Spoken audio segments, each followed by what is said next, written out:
Amen. Béni soit Dieu, c'est une joie d'être là, de voir les frères. Ben, je vais dire oui, quelques mots. Je voudrais dire une expérience.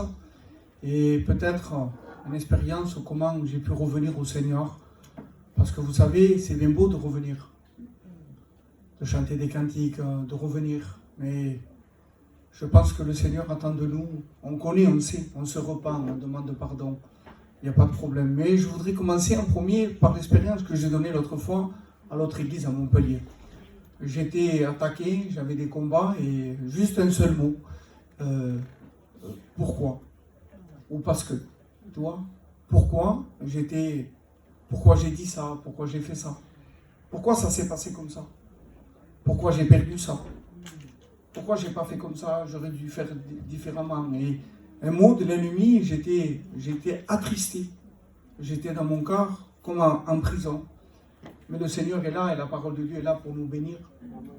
Et je bénis Dieu parce que quand on est mal, eh bien, ce qu'il faut faire, on le sait, il faut venir le chercher. Il faut le chercher, il faut crier à Dieu, dire Seigneur, permets pas, pourquoi je suis mal?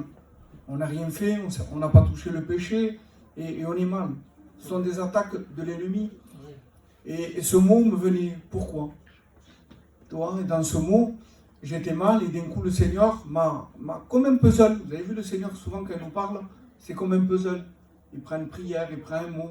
Et moi il m'a rassemblé la Bible devant moi et il me dit, tu crois que Moïse n'a pas demandé pourquoi quand il a tué l'Égyptien et qu'il a caché et qu'il a fallu qu'il aille dans le désert errer pendant 40 ans? Tu crois qu'il ne s'est pas dit pourquoi j'ai tué cet homme? Quand Abraham a dit, dis que tu es ma soeur pour qu'on me traite bien, il a eu peur qu'on le maltraite. Tu crois qu'il ne s'est pas dit pourquoi j'ai fait ça? Alors des pourquoi, il y en a. Il y en a plein dans la vie chrétienne. Pourquoi je suis allé là-bas? Pourquoi j'ai fait ça? Regarde où je me trouve. Comment ça se fait que j'en suis là aujourd'hui maintenant? Mal dans cette position. Et des pourquoi, on pourrait y en mettre plein. Mais le Seigneur me disait, tu vois, malgré ces hommes, c'est pourquoi ils espéraient quand même dans le Dieu d'Abraham, Isaac et de Jacob. Et c'est ce que Dieu attend de toi, c'est la foi. Amen. C'est ce qui va honorer Dieu. Vous comprenez, c'est pas ce que tu as pu faire, les travers que tu as eus. C'est que Dieu attend de nous, c'est la foi. Et ces hommes-là, ce qui a permis d'en faire des hommes de Dieu, c'est qu'ils avaient la foi dans le Dieu d'Abraham, Isaac et de Jacob. Et ils s'en ont sorti. Je bénis Dieu. Et ça m'a fait du bien, les frères. Ça m'a fait du bien parce qu'on sent qu'on a besoin de nos pourquoi, de nos écoles à nous aussi. On en a besoin. Vous savez, je disais l'autre fois avec Paul, on parle souvent, on n'est pas nombreux, on est 2-3 frères, et je parle avec lui, c'est mon compagnon, mon copain d'œuvre. Et je disais les pourquoi et les parce que, je disais, mais notre peuple, ce qui me fait peur un peu dans nos églises, c'est que l'amour de Dieu, on n'entend que ça, et c'est vrai que c'est un attribut de Dieu. C'est une des attributs de Dieu, l'amour de Dieu. Et notre peuple, il a cette révélation. Que Dieu est amour. On n'entend que ça. Dieu est amour. Mais je voudrais vous dire que Dieu est lumière aussi. Amen. Et qui voit tout de nous. Et qui sait tout.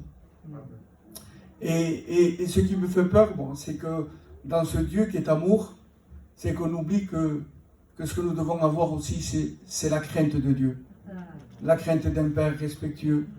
C'est comme ça qu'on peut revenir au Seigneur. Vous savez, je vais vous donner mon expérience, comment je suis revenu à Dieu. Eh bien, comment je suis revenu à Dieu avec mon besoin. On m'a invité à une réunion, je suis venu et j'étais mal. Comprenez que j'étais mal. Quand on a connu les choses de Dieu, quand on s'en va, ne me dites pas que vous êtes bien. C'est pas possible. Si on a connu le Seigneur et qu'on est parti, je vous promets que moi, Dieu m'en est témoin, je me sentais mal, mais très très mal. Même autour des miens, autour de ma famille, autour de mes enfants. J'étais mal parce que j'avais perdu quelqu'un. J'avais perdu le Seigneur. Et j'étais mal. Alors on m'a invité à une réunion, et quand je suis venu, on a prêché sur le découragement. Et sur le premier regard et le deuxième regard. Et le Seigneur nous dit, tu vois, tu es mal parce que tu t'es regardé à toi. Tu ne regardais plus à moi. Et le Seigneur me visitait, je sentais que ça me faisait du bien. Et je pleurais. Parce que la présence de Dieu, souvent, elle nous fait pleurer. Quand Dieu descend. Même que tu n'as pas péché, le seul mot que tu dis, c'est pardon. Parce que la sainteté de Dieu, elle te pousse à la repentance. Même que tu n'as pas commis de péché, Quand tu es en communion avec Dieu, examine-toi un peu. Quand Dieu t'a visité, c'est quoi que tu dis? Tu commences à pleurer. De tellement que la présence de Dieu est forte et tu dis pardon, pardon. Tu ne sais même pas pourquoi, mais c'est la sainteté de Dieu qui nous pousse à la repentance. Et je demandais pardon et je disais j'arrive plus. J'arrive plus. J'arrive plus. Et combien de chrétiens se font attraper par ce mot? J'arrive plus. Et Dieu ne te demande pas d'arriver, Dieu te demande de croire. Amen. Qu'est-ce que Dieu te demande de faire, dis-moi? Puisqu'il a tout fait, on le dit, nous l'a tout accompli. Mais qu'est-ce que tu vas accomplir à sa place alors? Et ce mot, moi, pendant des années, les frères, j'étais en prison. J'arrive plus. J'arrive plus. Et je suis resté 1 an comme ça, ou 2. Et j'étais mal. J'étais mal, je m'isolais. Je m'éloignais des frères, je m'éloignais des ministères, je m'éloignais de tout. Mais comprenez que tout seul, on est une proie. Et le diable fait de toi après ce qu'il veut. J'ai commencé à faire des foires. Je faisais le marché à Tarascon et Arles, le plus loin que j'allais. Mais j'ai commencé à m'éloigner. Je faisais des foires et j'allais loin. Et je partais. Et je suis commencé à tellement après que tu te sens mal, c'est le but du diable, hein, c'est que tu te livres au péché. C'est que tu te livres. Et moi, je n'arrivais pas, j'arrêtais pas de dire j'arrive plus. J'arrive plus. Mais Dieu ne me demandait pas d'arriver, Dieu me demandait de croire. Que tout simplement, si je venais, je me repentais et je demandais pardon à Dieu, mais Dieu me pardonnait. Et là, je me suis levé, j'ai dit Seigneur, je te demande pardon. Je te demande pardon, Seigneur. Et lorsque j'ai demandé pardon, j'ai senti la grâce de Dieu, j'ai senti l'amour du Père. J'ai senti comme le fils prodigue, qui me serrait dans ses bras et il ne me jugeait pas. Pourtant, il y avait de quoi me juger à moi. J'ai prêché un temps l'évangile, j'ai fait une catastrophe, les frères. Mais Dieu m'a pardonné. J'ai senti l'amour de Dieu, il ne me jugeait pas, ni à propos de ce que j'ai fait, ni de ce que j'ai pas fait. Je dis, mais qu'est-ce que tu as fait? Vous savez, quand on part de la maison de Dieu, la Bible dit que tu retournes à ce que tu as vomi. Alors, mets-y, toi, ce que toi tu veux. Et moi, pendant 2-3 ans, c'est ce que j'ai fait. Je dis à ma honte, je suis retourné à ce que j'ai vomi. Alors, quand je suis arrivé, je sentis encore que Dieu m'aimait. Alléluia. Que le Père m'aimait. Amen. Et qu'il ne me disait pas que j'étais sale, que j'étais mal, que ce que j'avais fait, c'était mal. Mais je sentais que de l'amour. Amen. Que de l'amour. Et je sentais que Dieu me lavait et me donnait un vêtement. Il me redonnait l'anneau, tout ce que la Bible dit. Et je sentais la grâce de Dieu. Mais vous savez, les frères, il faut le cœur noble, parce que je connais mon peuple, on se connaît, nous les gitans. Je demandais pardon à Dieu, il n'y a pas. Non, il n'y a pas de. Parce que les gens t'ont vu à certains endroits. Les gens t'ont vu à certains endroits. Alors on se dit, nous, mais Jésus a pris mes péchés, il les a jetés au fond de la mer, il ne s'en souvient plus. Oui, mais les gens se souviennent. Et c'est humble de pouvoir demander pardon à l'Église. Amen. Et c'est ce que j'ai fait, les frères. Quand je suis revenu à Dieu, il m'a dit que Dieu m'a pardonné, Dieu m'en est témoin. Le matin, je me levais, je avais envie de lire la Bible comme au début. Je dévorais ma Bible, je me mettais à genoux, je cherchais le Seigneur. J'allais marcher. Ma femme me dit, comment tu fais pour revenir? J'étais à Port-la-Nouvelle, la plus petite église à côté, elle est à 40 km. Mais ce n'était pas des églises que j'avais besoin, c'était de lui. Parce qu'on revient à lui. Amen. Comprenez si on revient à un local, mais que chez nous on ne prie pas, on ne lit pas. Mais tu es l'homme et la femme la plus malheureuse. Et un homme de Dieu disait l'endroit le plus sûr pour aller en enfer, c'est une église. C'est fort ça. Oui, parce que si tu n'as pas communion avec Dieu, si tu n'as pas communion avec le Seigneur, tu fais quoi la réunion? On va à l'église, on va brûler un chien, c'est pareil. Et là, j'avais communion avec Dieu. Dieu me bénissait. Dieu me bénissait. Mais dans mon cœur, il y avait tellement ce feu, je disais, Seigneur, quand je retournerai dans nos églises, parce qu'il y avait un désir, j'étais loin, j'étais à 250 km de nos églises. Je dis, Seigneur, quand tu le permettras, que je serai bien revenu, tu me permettras d'aller voir mes frères et de leur demander pardon. Et tu dis, mais Dieu t'a pardonné. Je relis la Bible, je me réjouissais. Mais c'était au-dedans du cœur, ça. Il fallait que je répare. C'est important de réparer dans les églises et les frères. Ce qui doit être réparé. Il est revenu, il a levé la main, il chante un cantique.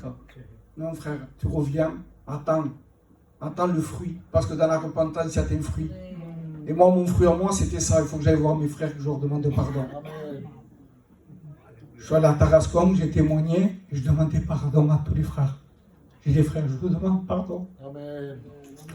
Là où vous m'avez vu, à certains endroits, c'était pas la place d'un chrétien, je demande pardon. Et quand je disais ça, je sentais l'onction de Dieu. Amen. Jusqu'à Béziers, jusqu'à Perpignan, toutes nos églises j'ai fait. Et à toutes nos églises, quand je témoignais de mon retour à Dieu, je demandais pardon aux frères. Pardon à l'église, c'est important. C'est important. Vous savez, un jour, bon, il est là, il se rappelle, il y a un frère devant chez lui, avec son frère, il s'est accroché, et son frère, pas un converti, il a foutu le coup de poing aux chrétiens. Aux chrétiens, c'est un peu... Et les gens à la fenêtre sont sortis, et ils les ont tous vus. Vous savez ce qu'il a fait, ce chrétien? Alors il a demandé pardon à Dieu. Mais il est allé porte par porte, il a demandé pardon aux gens qu'il avait vus à la fenêtre. Il dit, mais comment? Mais Dieu l'avait pardonné, oui. Mais comment tu veux dire aux gens, après, s'ils t'ont vu à certains endroits, viens à l'assemblée? Mais les gens ne croient pas qu'ils t'ont vu à certains endroits réagir, des mauvaises actions. Et ce frère, il est allé dans toutes les maisons, une par une. Il a tapé et il demandait pardon. Mais les gens, ils étaient confondus, voilà. Il disait, mais nous, ça ne nous regarde pas, c'est toi et ton frère. Oui, mais moi, je suis un chrétien. Et vous m'avez disputé avec mon frère. Et moi, je vous parle de l'amour de Dieu et je vous amène à l'église. Je vous demande pardon. Dans toute la rue Marie de Lolly, il a demandé pardon. C'est important, les frères, de demander pardon. Il faut avoir le cœur humble. J'ai attristé les frères, j'ai fait du mal. Je te demande pardon, Seigneur. C'est la première des choses, c'est lui. Bien sûr que c'est lui. Je te demande pardon. Mais après, il faut être humble et demander pardon à l'église et aux frères. Et c'est ce que j'ai fait, moi. Demander pardon à Dieu, à l'église, de partout. Et je sentais que Dieu me bénissait, il me renouvelait dans la communion avec Dieu. Je vous dis, je me levais, et je me levais le matin, j'avais envie de lire la Bible comme le début, et de prier, et de chercher le Seigneur. Mais quand on revient, qu'on a cassé des vases, il faut les payer. Il y a des combats, il y a des attaques. Je vous promets que c'est vrai. Les frères rétrogrades, vous allez revenir, il y aura des combats. Mais criez à Dieu. Demandez pardon, entourez-vous de vos frères. Et c'est ce que j'ai fait. Quand je suis revenu, ma femme qui est là, elle a eu un cancer. Et d'un coup, la misère. Pourtant, tout allait bien, moi, pour la nouvelle, du travail et tout. D'un coup, les portes se sont fermées. Oui, parce que tout ce que le monde me donnait, ce qui est du monde, c'est pas de Dieu, souvent.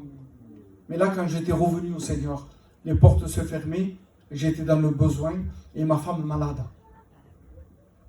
Et ma femme malade, mais je bénis Dieu pour la prière. J'étais là, je disais, Seigneur, ma femme malade, je t'ai demandé pardon. Et puis, Seigneur, regarde, j'allais à un truc de populaire, là, les trucs de Coluche, là. J'ai cherché à manger là-bas, à 40 ans. J'ai dit, mais Seigneur, c'est comme ça se fait. Tu dis que le juste ne mendie pas son pain. Et le Seigneur me disait, j'ai senti la voix de l'Esprit, viens. Et je me suis mis dans ma chambre à genoux, et je commençais à prier. Et il a commencé à me dire pour mon épouse, est-ce que j'ai pas le droit de la prendre au mot? Toi, c'est ton épouse, mais moi, c'est ma fille. Il n'y a pas de comparaison entre une fille et l'époux, aux yeux du père, mettons. Et il me dit, c'est mon épouse, je n'ai pas le droit de la prendre, moi. Et là, j'ai commencé encore à demander pardon. Parce que je réalisais que Dieu aimait mon épouse et ma maison et mon foyer plus que moi. Et quand j'ai demandé pardon, dans l'esprit, j'ai dit, Seigneur, mais tu as dit que le juste ne mendiait pas son pain. Et je vous l'ai déjà dit, mon téléphone s'est mis à sonner. Et il y avait marqué marchand de palettes. C'est quand je faisais les marchés à l'époque. Mais il y avait longtemps que je ne les faisais plus. Et cet homme, il m'appelle, il me dit, voilà Baptiste, je t'appelle. Je ne sais pas pourquoi, dans le répertoire, quand j'ai vu ton numéro, je me suis rappelé que tu m'avais parlé de l'amour de Dieu et que ça m'avait fait beaucoup de bien. J'étais confondu. Et j'ai dit, mais j'étais en train de prier. Et je demandais à Dieu de pourvoir à mes besoins. Il me dit, ne prie plus, Dieu t'a exaucé. Amen. J'ai 20 palettes de coca, viens les chercher, je te les donne. J'ai dit, bah, écoute, je vais voir un camion. Et il me dit, non, tu n'as pas compris. C'est pas d'un camion que tu as besoin, c'est d'un semi-remorque. Parce que sur chaque palette, Alléluia, il y avait 53 packs de 6 bouteilles de 2 litres. Ça veut dire que la palette, elle faisait 700-800 kilos, 900 kilos. Il y avait 10 palettes comme ça. J'ai un semi-remorque, je veux le trouver, je n'avais même pas de camion. Et l'esprit, il y avait la fête foraine en bas, il me dit, descends, va en bas. Vous voyez qu'on est sensible, va en bas. Et je suis descendu en bas, j'ai vu le premier forain que j'ai vu. Je lui dis, voilà, on m'a donné 20 palettes de coca avec mon beau-frère. Et j'ai dit, eh ben, il me dit, ben, on va les chercher. Mais j'ai dit, c'est à Montpellier, c'était vers Montpellier qu'il fallait venir. Et ben, j'ai dit, oui, mais pour le gazole, j'ai pas d'argent. Il lui avait pourvu à tout. Il me dit, t'inquiète pas, on les déduira, on s'arrangera.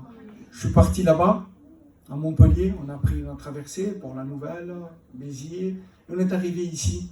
On a chargé ses palettes, j'étais content. Cet homme, quand il m'a vu, qu'il était content, il me rappelait toutes les fois que j'y avais parlé de l'amour de Dieu. Et il me dit, voilà, pour te remercier, je voudrais t'offrir toutes ces palettes. On les charge sur le camion, je m'en vais, tout content. Et quand j'arrive devant chez moi, il y avait ma femme malade en haut et mes enfants.